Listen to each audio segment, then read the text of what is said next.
Hi, my name is Bailey Watkins, news anchor for WHNT. On tonight's news segment, we have breaking news on an emerging technology called active learning classrooms. First, we'll be interviewing Mrs. Jones, superintendent, about this new form of technology. Hi, my name is Mrs. Jones. Thank you for taking the time to interview me on the emerging technology active learning classrooms. As superintendent of Auburn City Schools, I strive to adopt this technology in my school's classrooms as soon as possible. Active learning classrooms can be seen currently in a handful of schools. However, the Horizon Report predicts active learning classrooms to be mainstream around 2022 to 2024, meaning they will be seen in roughly 61 to 80% of institutions. They are currently mainly being seen in higher education settings. Active learning classrooms engage students in the process of learning through activities and/or discussion in class, as opposed to passively listening to an expert. Tables are arranged for students to face each other to make collaboration and discussion easier. Whiteboard screens for projection by students, and a variety of technology are also utilized for the students to use. I recommend interviewing Dr. Sharp to learn more about the possible advantages and disadvantages of active learning classrooms, and how they can be implemented in a variety of classrooms. Thank you for your time. This interview with Mrs. Jones gave us a brief description of the emerging technology of active learning classrooms. She suggested that our news reporters interview Dr. Sharp from Wake Forest University. We are heading there now to discuss the advantages and disadvantages of implementing active learning classrooms in your schools. Good evening. My name is Dr. Sharp. I am a professor at Wake Forest University.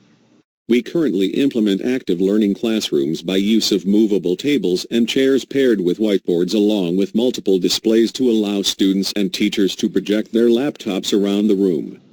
We have found this very successful for student learning. Let's first discuss the positives of active learning classrooms. First is the movable chairs and tables. This is great, like I stated, for discussion, but also for group-based problems and quizzes. This makes for quick and effective grouping.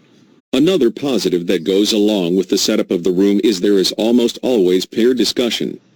It is easy to use quick problem-solving challenges, or getting students to come up with real-work examples related to course content since they are all facing each other.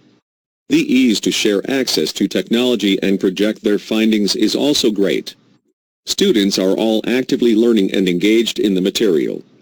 Finally, each group having a whiteboard is a plus.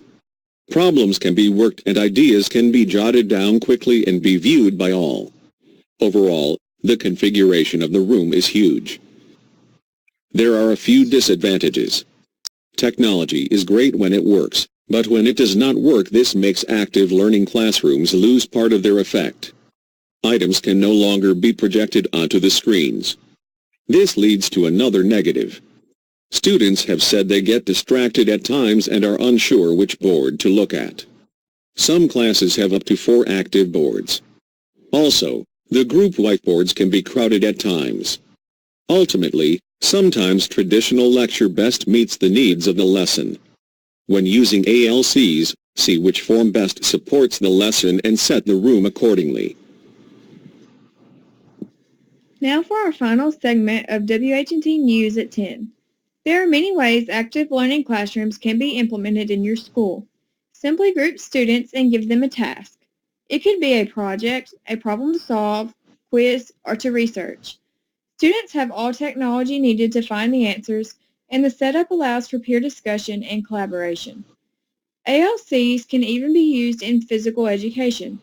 Students will need a modified version, but they can still be grouped around the gym and use iPads to research and discuss their findings.